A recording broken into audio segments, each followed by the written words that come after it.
Welcome to the Kitten Space Agency development updates. This is a new series where I will be going over what happened recently with the development of the Kitten Space Agency as developed by RocketwerkZ, and I'm gonna be putting then my own thoughts about it. We're gonna go and mainly follow their Discord, so if they are new to this, make sure you stay subscribed, and I'm gonna be trying to cover everything, and including maybe later in the future some exclusive interviews with the developers, but let's kick off this show. We're gonna start with actually February. So, BlackRack, who pretty much all of us within the Kerbal community know, has been showing off a couple of new clouds, which he has been developing on the 4th of February, and as you can tell, they look simply amazing. As we know from the Kerbal Space Program and the KSP2, he has been really instrumental in providing beautiful clouds to everything. The next update came from JPL Repo, who has been implementing the axial tilt on the Earth, because this currently they've been working on with the real solar system, and they're using it to model and test out the physics if they make sense and everything is being correct. Then on the 11th of February we have been treated with another set of beautiful cloud images by BlackRack. As you can tell, they simply look amazing. I cannot wait to see and to pull on some launches to orbit and maybe even flying some planes through these mushy clouds. My only thoughts is, will those clouds be dynamic? Will they dynamically form and deform as we fly through them? I'm not sure, but it would be probably a welcome addition. So just look how beautiful they look. On the 16th of February, Rocket has been posting and testing some new approach to some planetary skybox shadows. They've been testing to see how do the planetary bodies leave shadow on each other. So you can see here an image from one of Jupiter's moons putting the shadow on the Jupiter itself. Shadow looks, and if you look it up closer, just look at that. Rocket went further on to mention that this is not only from the moons to planet, but also from the planets to moons. As you can see, Pluto casting the shadow on Chiron, and he also teased the FPS, which was around 1955. It doesn't say what was the configuration that on, but I'm guessing it would be normal. So then on the 16th of February we get another set of images which show just how many chaos and planetary bodies and comets are there in the solar system that they've been playing with. You can see also Chiron and Pluto in the corner with Neptune and orbital lines. I do hope that this will not look like that in the final product of the Kitten Space Agency, because it will be a freaking nightmare. I remember that Too Many Orbits mod has its weight in gold. When you have lots of craft, I've been playing with Too Many Orbits and it just draws the current ship and it's amazing. Then he goes on to the Jupiter and its moons, and you can see the Callisto here, tiny dot, Amalthea here, and Jupiter in the center. Then on the 16th of February, finally, Dean Hall actually posted this image, the image of the first craft in the orbit of what looks to be Earth. Also with a nav ball being in very early progress. As you can tell, it has some jagged edges and some aliasing, but it doesn't matter, it still looks really cool. The day after, we've been treated with another set of images from BlackRack, and as you can see, the interesting thing being, while this is being showing, I really liked what I see here, calling Vulcan, which means NVIDIA cards might have a low-level API which will be doing, I'm guessing, pretty decent performance and doing some advanced stuff in terms of maybe, who knows, maybe even ray tracing and all that stuff. But just look how beautiful these clouds looks and the scattering of everything. I mean, for the stuff that's work in progress, it simply looks amazing. On 19th of February, Dean Hall again shared some work in progress images with the recent color and rendering changes when they're starting to unify things, and we got treated to pictures of Jupiter, Earth, a craft at the orbit of Earth. Just look at that lighting. I mean, it already looks fantastic. And this image of Mars and its famous canyons. I think it looks amazing, and we definitely are looking forward to some more. He goes further on to mention that he forgot the moon, and look at that. That picture of the moon really looks beautiful. I'm really excited with what I'm seeing so far. but the real treats are coming a little further on in the episode. And look at some Earth shots. Yeah. Now, on the 21st of February, Dean Hall again mentioned that he was able to introduce some 16K textures to play with, and just look that level of detail.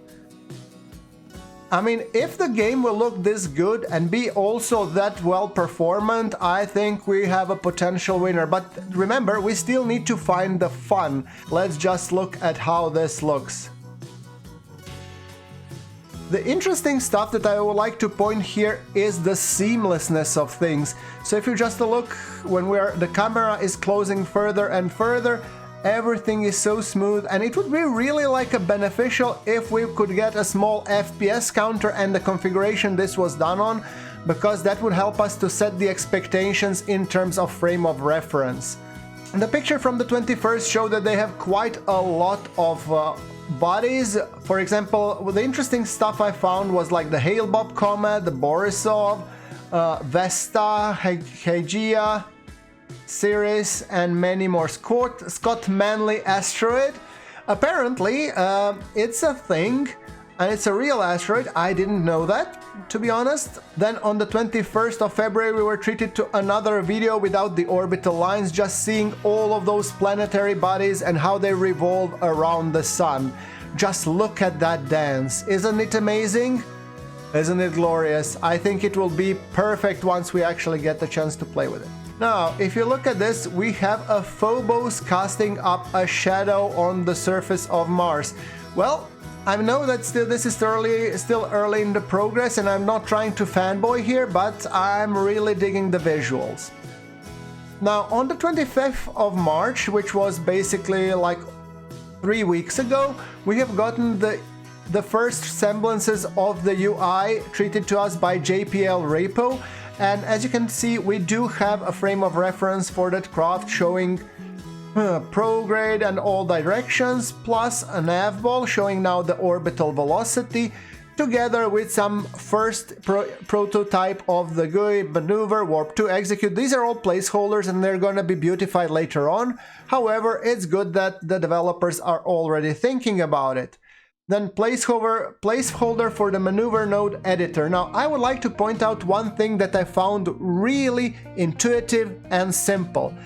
When you're editing the maneuver node, you immediately here have something which KSP2 players have been begging for. KSP1 players got it only in the last version, while here developers have it from the start, which is a detailed, precise maneuver node planner, which allows you to fine-tune the prograde, radial, normal, time, and whatever, plus and minus, which will help you fine-tune your maneuver nodes and make them much more precise. Then on the 6th of March, JPL Repo has shown this maneuver node planner in action, by planning another maneuver node to get us well somewhere. We can clearly see Halley's Comet, Lovejoy Comet, Mercury, Hale-Bopp, Venus, Earth, Eros, Pallas, Scott Manley Asteroid, and Mars on all of the trajectories. On the 7th, we have GrunfWorks, who is the programmer who has been working on getting basic flight physics working with the CSM, the first successful test of RCS. And if you look at it, once he's been putting up forces, we do get arrows, where in future we will get some gas puffs. Right now, I don't think the visual effects have been processed yet, so that's why the arrows are being shown for debugs, just so that the developers can determine if it's being correct. Note also that the P, Y, and R have been added. I'm not though sure what do they mean. However, and we can see the nav ball, how it tracks the craft, and here we have some tiny shadows issues, but I think all of those will be sorted out. All in all, it's really nice to see how the development has been progressing, and it's really a breath of fresh air compared to the Kerbal Space Program 2's development, which has been held secret for the most of its development time. Then on the 7th of March, we have another post from JPL Repo, who has recorded another video showing us how the Earth looks, what the views controls we have, and how the UI looks and all that jazz, and the maneuver node planner for ejecting wherever we need to go. Aha! So by analyzing this, speed means when you drag stuff, how quickly this expands. Oh, I have not seen that. This is sort of like the stuff that we had in KSP1, where each step meant by how much things are changing. Okay, well, that actually makes sense, because you don't want to be dragging, when you're dragging the nodes, you don't want to be dragging, you want to be able to fine-tune. I think that this looks actually pretty good. And if you look at it, the maneuver node, how the camera pans, how the camera tracks, I do honestly think that developers still need to work on how the camera is tracking the target, depending on what target you select, because at the moment it does feel a little bit rudimentary and too much in the air. But I actually asked Dean Hall in one of my chats recently about it, and he confirmed that the cameras is definitely something that they should be working on, so we can get like same amount of camera views as we have for the Kerbal Space Program, where we could actually have an orbital view, chase view, and all that jazz. Yeah, for example, if we burn prograde, the apoapses will be extended, and then we can just fine-tune the node. But this node is no longer being moved to a vehicle flight plan. Oh! Oh, so if you move to a vehicle flight plan, that means that the node will actually jump to the current vehicle's trajectory. Oh, we don't need to cancel it now. This looks amazing. I haven't seen that, guys. This is actually some next level stuff. By the way, those of you who are watching, do you know, do we have such a thing in Kerbal Space Program or not? I don't think so. I haven't seen such a thing. And what's the closest encounter to Luna, which is the moon, not the mun, yes. Alright, so on the 8th of March, which is 1 week from me showing this video, we have another post by GrunfWorks programmer who says, with the basics rotation physics and RCS controls working, my next step has been to enable rotation under time compression. Now, this is something that we didn't have in Kerbal Space Program stock, but it was only available through the mod persistent rotation. And look at this. This will definitely add a level of extra complexity, but I am a little bit concerned how will the kittens get very dizzy if we put them through the time acceleration. Yeah, oh, and you can see the Makemake comet at the bottom, yeah. But that means I hope it will be a toggleable option, which will allow us to toggle between as a difficulty choice, as one of my colleagues, Shadow Zone, pointed out, because if it's not, it will be really difficult. We have another mention for the content creators. You can download the latest video and edit as you would like. KSA Luna insertion. That's a video posted by Dean Hall, which was really detailed description of inserting the craft under Luna, it's a huge video, and I will be commenting that one in a separate, but my thoughts on it are simple. What really stands out is the seamlessness of the transition as the rocket goes